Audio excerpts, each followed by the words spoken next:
নমস্কার বন্ধুরা, পূর্ণিমা কিচেনে আপনাদের সবাইকে স্বাগত। আজকে আমি আপনাদের সঙ্গে একটা নতুন রেসিপি নিয়ে আসলাম। আমের পাটিসাপটা কিভাবে বানাই প্রথম থেকে শেষ পর্যন্ত দেখতে থাকেন, সঙ্গে থাকেন। ভিডিও ভালো লাগলে লাইক কমেন্ট করতে একদম ভুলবেন না। আমের পাটিসাপটা বানাতে যে উপকরণ লাগবে একবার দেখিয়ে দেব। আম তো নিয়েছি, দেখুন আমের কালারটাও যত সুন্দর, খুবই নরম। এই আমটাই দিয়েই পাটিসাপটা বানাবো। আম, চিনি, এখানে সামান্য একটু ময়দা নিয়েছি, আর পাটিসাপটার পুর দেব নারকেলটা দিয়ে। এই নারকেলটাই আমি কেটে নেব। এই নারকেলটা আমি এরকমভাবে ছুলে নেব। পাটিসাপটা বানাতে যে যে উপকরণ লাগবে একবার দেখিয়ে দিই। আম, যেহেতু আমটাই আমার মেন, চিনি, ময়দা আর নারকেলের পুর দিয়েই পাটিসাপটাটা করব। এবার আমি প্রথমে নারকেলটাই ভালো করে ছুলে নেব। এই আমটা আমি একটু ভালো করে ধুয়ে নিচ্ছি, ধুয়ে এই আমটাই গুলে নেব। দেখুন আমার নারকেলটা খোসাটা তোলা হয়ে গেছে, এবার আমি ভেঙে নেব। দেখুন নারকেলটা কত সুন্দর, সামান্য একটু ফোফলু হয়ে গেছে ভিতরে, কি সুন্দর কারি পুরোট। এরকম নারকেল এখন পাওয়া অনেক কঠিন, ভাগ্যের ব্যাপার।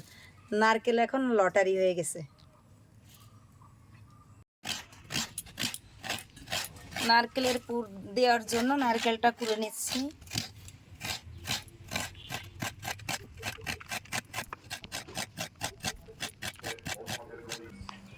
নারকেলটা আমার কুড়ানো হয়ে গেল, এবার আমি আমটা ভালো করে গুলে নেব।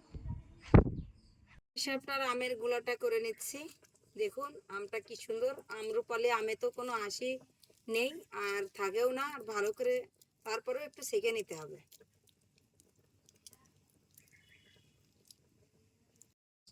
পাটিসাপটার জন্য কিন্তু আমটা আমি গুলে রেডি করে নিয়েছি। চিনি দিয়ে দিচ্ছি এই আমগুলার মধ্যে পরিমাণ মতো। আমার যতটা আম আমি সেই পরিমাণেই দিচ্ছি।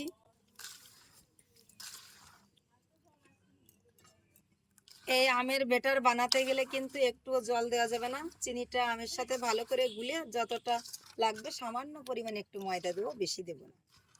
চিনি দিয়ে আম দিয়ে ভালো করে আমার গোলা হয়ে গেছে। এবার দেখুন আমি সামান্য পরিমাণে একটু ময়দা দিয়ে দিচ্ছি। আমার ব্যাটারটা হয়ে গেছে, এবার আমি নারকেলের পুরটা করে নেব। নারকেল কোরানো হয়ে গেছে, উনুনটাও আমি ধরিয়ে নিয়েছি।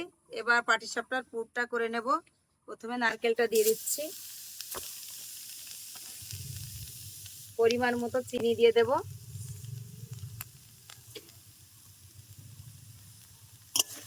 নাড়ুর পাকের মতো কিন্তু পাকটা দিয়ে নেব।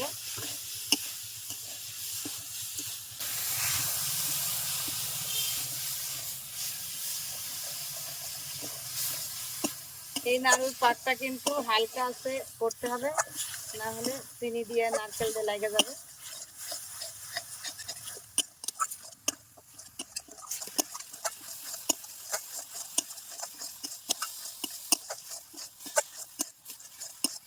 এই দেখুন আমার নারকেলের পুরটা হয়ে গেছে। এটা সামান্য একটু ঠান্ডা করে নিতে হবে, ঠান্ডা করে নিলে পরে একদম নাড়ুর পাকের মতন হয়ে যাবে।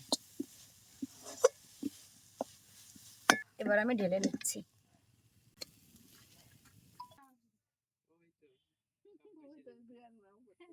পাটিসাপটার পুরটা আমি বানিয়ে নিয়েছি, কড়াইটাও বসিয়ে দিয়েছি।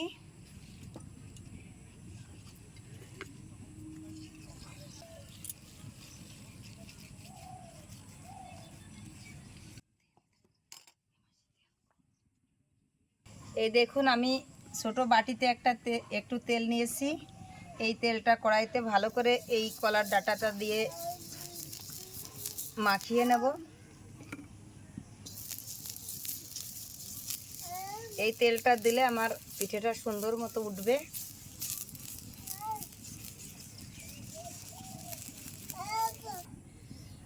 কড়াইটা আমার হয়ে গেছে, এবার বেটারটা আমি দিয়ে দিচ্ছি।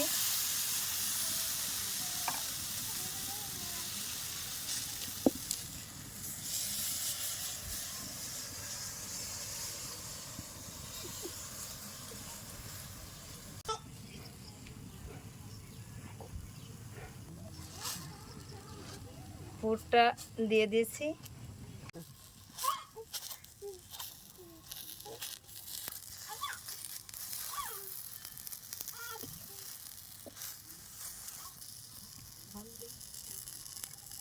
এই দেখুন হয়ে গেছে আমার আমের পাটিসাপটা। একে একে সবগুলো আমি এরকমই বানিয়ে নেব।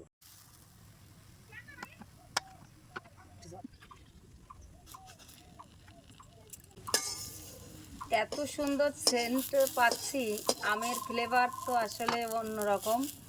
সবাই তো এক ফল দিয়েই অনেক সময় পাটিসাপটা পিঠা বানায়, আজকে আমি 2 ফল দিয়ে কিন্তু পিঠা বানালাম।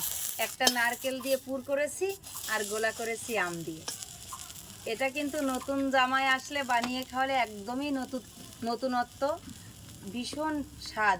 অনেকে ক্ষীরের পাটিসাপটা বানায়, নারকেলের সন্দেশ দিয়ে পাটিসাপটা বানায়, তার থেকেও কিন্তু এটা অনেক টেস্টি।